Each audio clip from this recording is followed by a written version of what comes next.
Hello, magandang gabi sa inyong lahat. So, sa mga nag-comment, basahin natin yung comment nyo, no? At shoutout na rin. Number one, si Sir Justin Esteban. Tama ba ako? Hello, Sir Justin Esteban. May dumaan na motor tapos bigla nawala yung matanda bago sila bumuelta. What? Hello, Sir Justin Esteban. Sabi gano'n ni Sir Cholo Rocales, alam ko din naman spirit yung tikbalang. Alam ko mga creature sila eh. Wala naman ako nabasa pa na spirit yung tikbalang eh. Ano daw? Sorry, lutang ako ha. Magandang gabi sa inyong lahat, Sir Justin Esteban at Sir Cholo Rocales. Sir Jake Morte, hello po. Sabing gano'n ni Sir Ichi Boy Edward. Sir Bungo, tanong about do sa plano mong investigation. Meron na akong mga testimonials na na-record. Ang problem ko lang talaga yung yung mismong footprint yun na lang hinihintay ko. Nagsabi na ako do sa mga pinuntahan kong malls na pagka may nakitang footprint, tawagin nila ako agad para ma-videohan ko. Hello, Sir Paul Michael Gonzales. Sabi ka na hindi ako naniniwala na may anak sa kanya ang tikbalang. Baka lumandi yan tapos hindi niya na alam kung sino ang ama. Kaya tikbalang na lang sinabi niya. Hello, Sir Neil Lester. Dahil sa tikbalang na yan, naalala ko yung video ni 88 na binalikan niya yung tikbalang para magpaalam lang siya. Dahil may gagawin daw siya sa buhok nito. Tapos sinipa pa raw. Kaya nga nire-upload ko yun eh. Yung tikbalang eh. Hello, Ma'am Maricel Mendoza. Magandang gabi. Ma'am Ashley Mendoza, hello. Sabi ko ni Ma'am Ashley, grabe pinwersa ka ng tikbalang. Nako po, alam na this. Wasak talaga si ating. Tikbalang yung pumwersa eh, no? Hello, Ma'am Emmy. Ma'am Emmy. Sabi ni Dr. Sinister, Sir, tanong ko lang, ano matindi sa dalawang level, Donsky level or 88? Dapat lagay na yan sa dictionary, bagong category ng level. Meron pa pala yung isa si Pula. Si Donsky at si Kuya Red, si Sir Donsky at Kuya Red kasi, contain lang yung nila, yung paggawa nila ng istorya. Nag-rotate lang sa aswang. Pero sometimes si Donsky kasi, 'di ba, nag-expand sa NPA o kung ano pa may mga critical area. Pero dun lang sila. Si 88 kasi kung ano yung nagtitrending, yun ang sinasakyan ng duwende niya. Kaya pinakamalupit si 88. Siya yung kaya hindi ko naman na nire-reactan si 88 kasi hindi na siya lumalabas madalas eh. Ang ginagawa kasi ni 88 pag may nag-trending, let's say yung pagkaka-aresto kay Duterte, pupunta siya sa duwende niya. Andun lang siya sa duwende, nagvi-video. Ang galing nga nung diskarte nga ni 88. Sa totoo lang humahanga ako kay 88. Sa totoo lang. Kahit na kagaguhan yung ginagawa nun, kung mapapansin mo yung video ni 88, ang ginagawa niya lang talaga, talented siya eh. Ang ginagawa niya lang talaga, pupunta dun sa duwende niya. Chichismis lang siya at chichismis lang talaga. Hindi na siya yung nag-e-explore na nag-e-effort na katulad nila Kuya Red. Siya, tama for example, itong video na to. Liza, ganito ang gagawin sa Amerika. 'Di ba? Ang dami niya, may mga thumbnail pa siya. Welcome Tatay Digong, iiyak na kayo. Mga nagdiin kay Digong. Mga ganyan ang pagka pinindot mo yan, wala naman siyang ang gagawin niya, yung camera niya nakatutok lang sa sa kawalan. Habang nagdadadaldal siya, 10 minutes yan. Just imagine, 10 minutes. 15,000 na agad na nanood dahil alam na ni 88 yung laro kasi sa social media eh. Na kung tutuusin, Kung tarantado lang ako, ganyan din ang gagawin ko. Kung views lang ang labanan at subscribers lang na wala akong accountability, maniwala ka sa akin, baka nga mamaya 1 million na rin ang subscribers ko ngayon eh. 'Di ba? Pero ako hindi ko kakayanin yung ganito, yung magi-imbento ka na magi-imbento dahil kakausapin mo yung duwende. Sa totoo lang, kung alam mo yung formula katulad ni 88, lalo na kung pinolish mo pa to, madaling yumaman dito sa social media. Kaya lang hindi kakayanin ng konsensya mo to. Hindi po tayo agad Diba, just imagine, puro ganyan lang ang ginagawa niya. Tututok siya ng camera sa kawalan, magtatapik siya ng ng current events na wala namang basihan, di ba? Wala namang basihan. Basta ang gagawin lang ni 88, kikilitiin niya lang yung fantasy ng mga fans niya.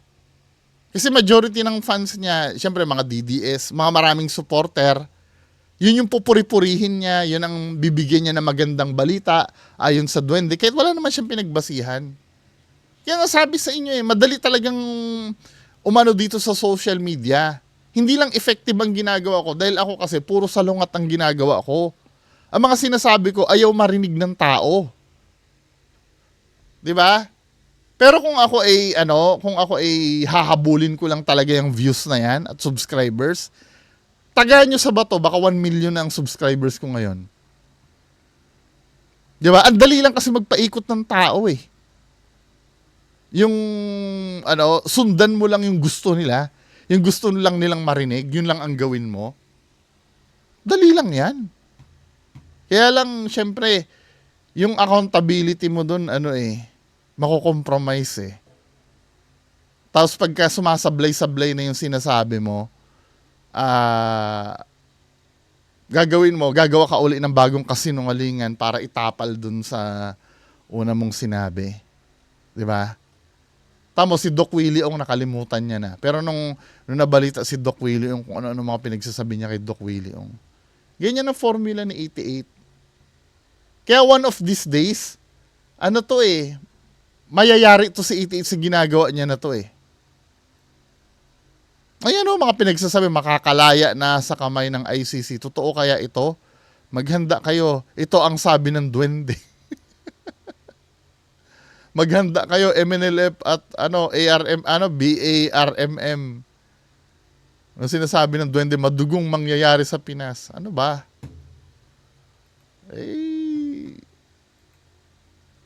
Ganun talaga ang buhay, Kaya nga, hanggat maaari, dapat may kumukontra dyan para ma-counterbalance. Kasi anong nangyayari, mga kababayan ko, maraming nagsasabi na itigil ko daw yung ginagawa ko. Hayaan daw yung mga nagkakamali. Bibigyan ko kayo ng isang example. Yung nag-comment sa akin, kilala nyo si Paranormal Philippines.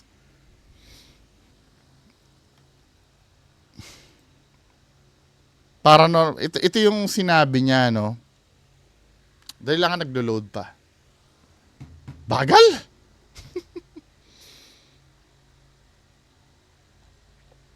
Ang sabi ni Paranormal Philippines, si Theophilus ito na hayaan na lang daw yung mga nagkakamali. Na hindi ko, kahit kailan, napaka-stupido ng logic. I'm so sorry, Pero, tangang-tanga ako doon sa logic na yung kahit kailan. Hindi ko naiintindihan. Tama dito dito sa post ni Paranormal Philippines. Sabi niya, ito, noong nag-umpisa ako, naging tila abogado ako sa aking pananaw. Sa paranormal, naging madali na lang kasi sa akin ang malaman kung ano ang paranormal sa hindi. Pero habang tumatagal, nare-realize ko na mali pala ang palaging naghahanap lang ng mali. 'Di ba? Sabi niya gano'n. Minsan kailangan din na tanggapin na may mga bagay na talagang mali, pero hindi na dapat pang pakialaman. I don't agree. So, yung pagsashabu, mali yun, hindi na natin dapat pakialaman. Pang-i-scam ng maraming hanggang ngayon may nai-scam pa rin sa investment. Mali yun, hindi natin kailangan pakialaman. Masyadong malabo ito, na hindi ko talaga naiintindihan ito. Sabi niya gano'n, may mga mali daw na hindi na dapat pang pakialaman dahil hindi na nito mababago ang opinyon ng ibang tao. May mga naniniwala na na sa isang bagay na mali. Let's say halimbawa, yun nga yung pang-i-scam. Halimbawa, investment scam, paulit-ulit yan, hindi nawawala yan. Hanggang ngayon meron pa rin yan. Sa tingin mo, hahayaan na natin yun? Yung paghaya mo, parang pinayagan mo nang nanalo yung mga mali. Di ba, men? I don't agree na hindi na mababago ang opinion ng ibang tao. May mga evidence na may mga taong nababago dahil na nalalaman nila yung totoo. Sa akin nga lang may nagte-thank you eh. Kahit ba naman isang tao lang yon sa 1,000 tao na naliwanagan sa sinabi ko, kahit isang tao lang yan, may nabago pa rin. May nailigtas ka pa rin na magpadala ng pera sa mga scammer. Maling-maling pananaw ito. Hindi ko alam kung anong goal nitong post na to eh. Hindi ko talaga naiintindihan na yung mali, hayaan natin, pero yung nagsasabi ng totoo, kailangan pigilan. Di ba? Hindi na daw dapat pakialaman dahil hindi na daw yun mababago. Kung ganyan, yung mga rapist, hindi naman nawawala ang mga rapist eh. Huwag na nating pakialaman din yon. Yung mga politiko na na corrupt, hindi na naman nawawala yan eh. Huwag na rin natin pakialaman yon. Aba, magiging impyerno tayo. Pag ganyan ang pananaw natin. Di ba? Kahit na niloloko lang sila ng kanilang paniniwala, mas maganda akayin na lang natin sila. Ano pa ba ginagawa mo? Pag Hindi ko naiintindihan. Sabing ganon, hayaan na lang daw, pero akayin na lang sila na malaman kung ano ang katotohanan. Ano pa bang, akala ko ba hayaan na lang, tapos ngayon aakayin natin sila kung ano ang katotohanan.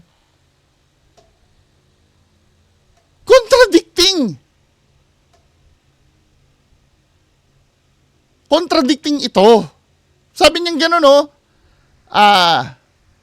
hindi dapat pang pakialaman dahil hindi na nito mababagong opinion. Then babanat dito, akayin na lang sila na malaman kung paano natin aakayin 'yan kung hindi natin pakikialaman.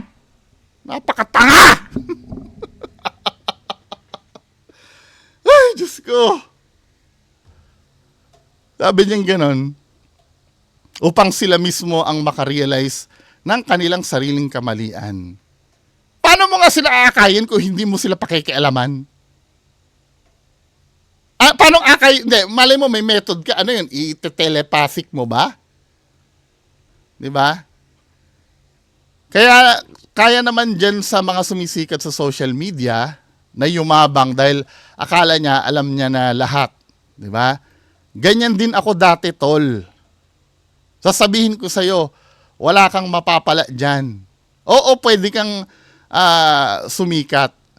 Pwede kang magkapera, pero hindi mo may enjoy habang buhay. Paano hindi ko may enjoy? Parang ako pa yung gumagawa ng mali.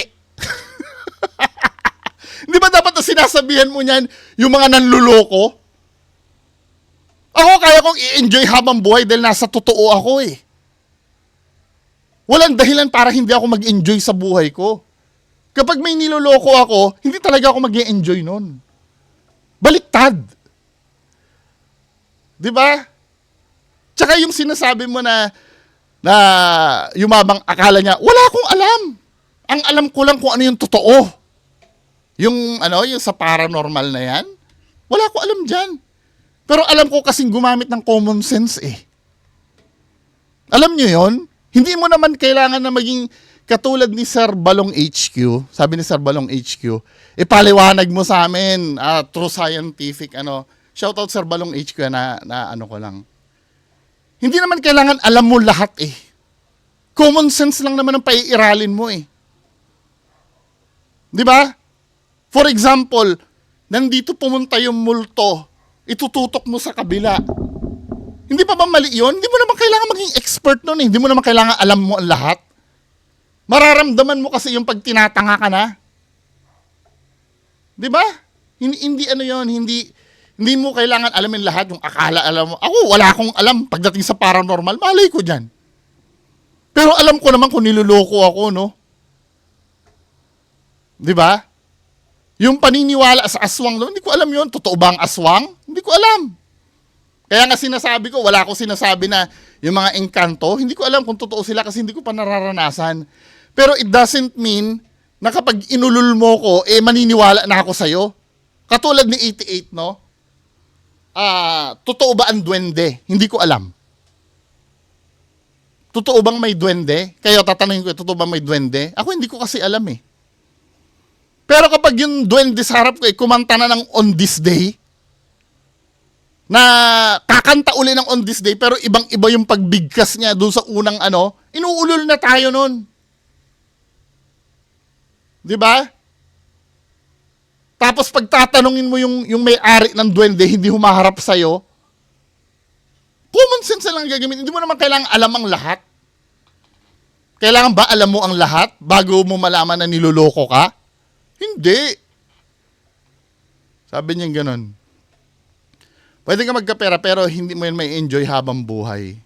Parang ang lagay pa, yung nagde-debunk pa yung yung malaki ang problema. Yung mga nanluloko, hindi nila may experience ito. May enjoy ng mga manluloko buhay. Enjoy mo lang yan ngayon. Pero sana kagaya ko, makita mo na mas masayang tumulong sa kapwa. Hindi ba pagtulong itong ginagawa ko? 'Di ba? Instead na ang sabihan mo niyan, yung mga namimeke, na sila dapat ang tumulong, ako yung pinagsasabihan. Baliktad. Nakikita niyo yung mali. Tumulong sa kapwa. Doon sa mga taong naluloko ng sariling nilang paniniwala. Maganda kapag nakita mo na sila mismo natuto. Bakit sabi mo, akayin natin? Akayin na lang sila. Sabi mo. Tapos ngayon, sila mismo natututo sa sarili nilang kamay. Ito, let's say granting totoo ito. Totoo ito sinabi mo. Maganda kapag nakita mo na sila mismo natututo sa sarili ng kamalian. So, ibig mo sabihin, kailangan hayaan natin sila. I agree naman dito sa sinabi mo na to, no? Pero how long? Kapag ubos na yung pera nila na pinapadala sa scammer? How long mo na sisikmurain yan? Na hindi ko naiintindihan sa mga tao ngayon mas willing sila na hayaan yung mga manluloko kaysa sa nagsasabi ng totoo. Kahit kailan hindi ko naiintindihan yun. Kayo naiintindihan nyo yun?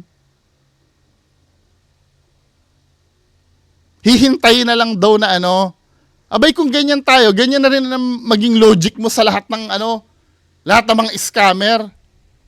Wag na idemanda. 'Di ba? Wag na tayong mag-raise ng awareness tungkol sa pagkakakalat ng AIDS. Wag na natin hintayin na lang natin na mahawa sila ng AIDS dahil matututo na sila noon. Tira mo kung paano punong-puno ng flow ang nito, ang logic nito. Nitong sinabi ni Paranormal Philippines. 'Di ba? Hindi sa matindi mong pagde-debunk hindi mo naman kinagaling yan. Hindi talaga ako magaling. Dahil kung magaling ako, maniwala ka sa akin, wala nang nanonood sa inyo lahat. Kung magaling ako. Kaya nga hanggang ngayon nag-i-struggle pa rin ako na i-balance ang lahat eh. Dahil kung magaling ako, wala nang manonood sa mga yan. Sino ba nagsabi na ikakagyan? Ba't ang mentality nyo, palaging pagalingan. Bullshit. 'Di ba? Kaya yung comment nito ni Sir, dito nag-start sino ba ang ah, matindi daw sa dalawa. Lahat niya matindi pero pinakamatindi sa 88. Well, kung ito naman kung choice nila magpaloko, go lang. Bahala sila. Basta ako, para lang ito doon sa mga gustong makinig sa akin. Dahil karapatan ko to, nasa demokrasya tayo Bakit mo ako pipigilan? Sa dinami-dami ng mga masasamang tao na pwede mong pigilan, yung nagkakalat ng awareness, ang pipigilan mo. Tanga lang. Di ba? Anyway, move on tayo. Sabi ni Jason Mandreza, Kapre and Tikbalang elemental po sila, pwede silang makiangkop at magpanggap na ordinaryong tao ayon sa kwento. Pero naniniwala ako na nag-i-exist sila at naniniwala din ako sa Bible. Nahiya ako ikwento kasi wala ako ebidensya. Pero one of these days, mapapatunayan ko din yan. Wait, contact ko si Donsky. Hindi, yung magpanggap na ordinaryong tao. Kung nagpanggap sila, may dugot laman sila nun? Pag sabi ni Leo, ang weird ng reaction video mo, boss. Oo nga no? Yan ang problema pagka nag-branch out ako dun sa... Kasi minsan may nangyayari, halimbawa, nirarakan ko tikbalang. Tapos, yung nangyari dun sa tikbalang na yun ay nangyari sa lugar ng Pampanga. 'Di ba? Nung na-mention ko yung Pampanga, may memories ako sa Pampanga, naglalakbay tuloy yung isip ko. Alam niyo ba, dyan sa Pampanga, ganyan, dyan lumaki yung tatay ko, di ba? Hayaan nyo, minsan ko kontrolin ko yun. Hindi kasi ang method ko kasi para lang tayo nagkikwentuhan Di ba?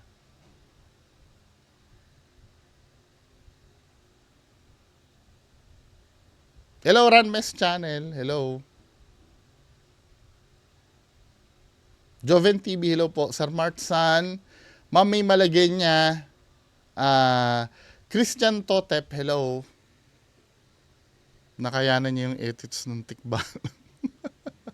Nadali ni Totoy Mola, sabi ni Sir Bonnie from FNAF.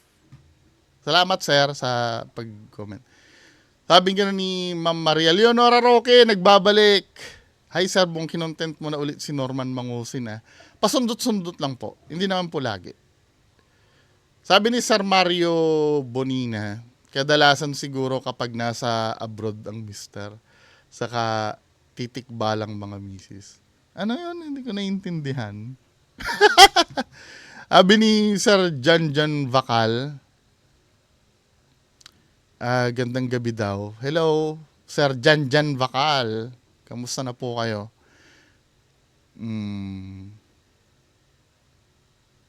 Hello, Sir GC719. Naku ate, meron talaga tao minsan matagal nagkaregla. Yung isang singer ko, 2 times a year lang niregla. Every 6 months yun, nagkaka-period. Naka-schedule no? Hello, Sir Emery Crisostomo. Love Black Angel. Sabi gano'n ni Sir Emery Crisostomo, panis pala yung kapre sa tikbalang. Yung kapre hanggang ligaw-ligaw lang, pero yung tikbalang nakakabuntis na. Oo nga, no? Mga torpe siguro yung mga, mga kapre na yan. Hanggang ligaw tingin lang. Eva Santos, hello po. Sir GC719, hello po. So, yun lang, no? Doon sa susunod na video, react tayo.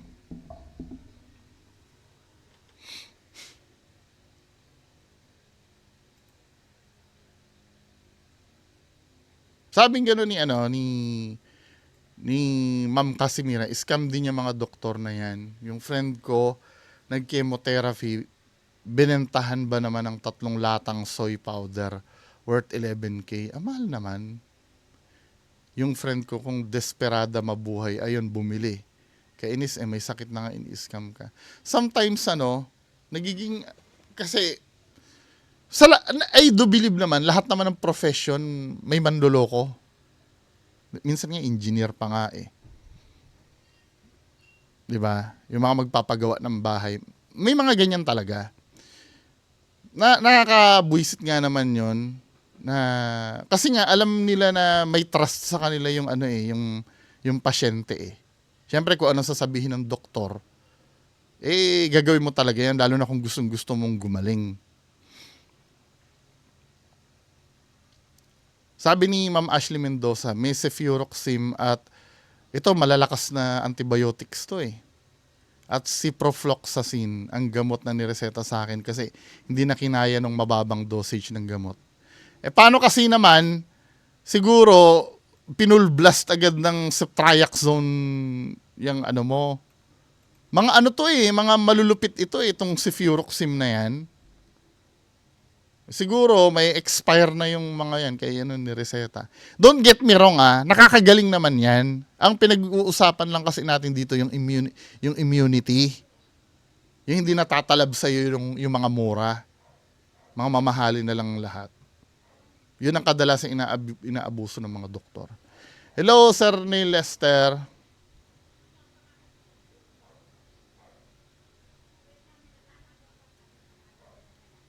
Mahirap naman kasi yung aral nila, idol. Award na rin sa sarili nila siguro.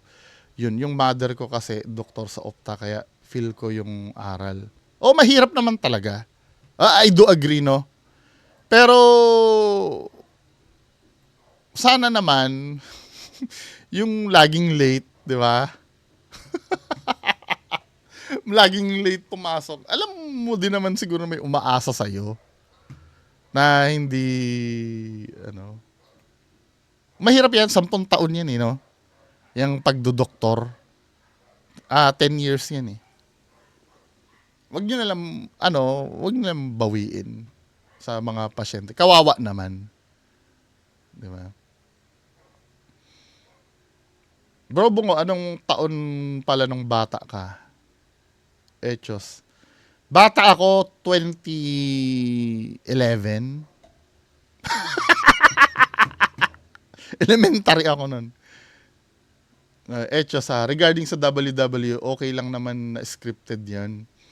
Marami na din namang nakakaalam kahit dati pa man. Pero mga nag-e-enjoy pa rin, at least inaamin din nila na scripted lang. At hindi sila nanghihingi ng pera. Gaya ng mga fake ghost hunters. Diba? Hindi, naging explanation ko lang. Dahil nung bata ako, nilaban ko talaga na totoo yun. Diba? Nandun na kasi yung ano mo para nag-invest ka na kasi ng feelings nun Hanggang sa tumanda ka, marirealize mo din naman na Sabi nga ni Ma'am Mori, good if, tama ka Sir B, kaya nga siguro mahal dahil pumutok na yung appendix. Nung una kasi, na sumasakit ang tiyan ng anak ko, di man lang pinindot ang tiyan, tiningnan lang yung bunganga, tapos binigyan lang ng pain reliever. Kaya ayun, next. Oo, mahal na talaga yung pag sumabog na. Sinong doktor yun? Dapat, ang chechikin nun yung quadrant ng tiyan, di ba? Ipapalpitate. Tama ba? Palpitate. O kung ano yung kakapain yun Ba't nga naman hindi ginawa yun? O baka sa center po dinala. Kaya fast pacing po kasi yung sa center Mahal na talaga yun pag pumutok yun. Alam nyo ba, ang pinaka inutil na part ng katawan ng tao, yung appendix na yan. Na kahit wala naman yan mabubuhay naman ng tao. Yung appendix. Kahit wala niyan, mabubuhay ang tao Kumbaga, kapag may ahalin tulad mo yan sa isang kaibigan na walang kwenta. 'Di ba?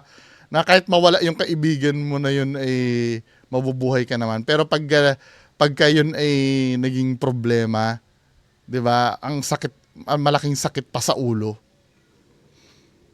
Parang ganyan appendicitis pag naging problema, sakit pa ng buong katawan. Hello, ma'am, may malagay niya. Sir El Jaco, hello. Sir GC719, Sir Ranmes Channel, at Ma'am Doy Nazareno. Sir Doy Nazareno. So, magandang araw po sa inyong lahat or magandang gabi. Yun lang po muna. Proceed tayo mamayang gabi sa ating main content. Magandang araw po.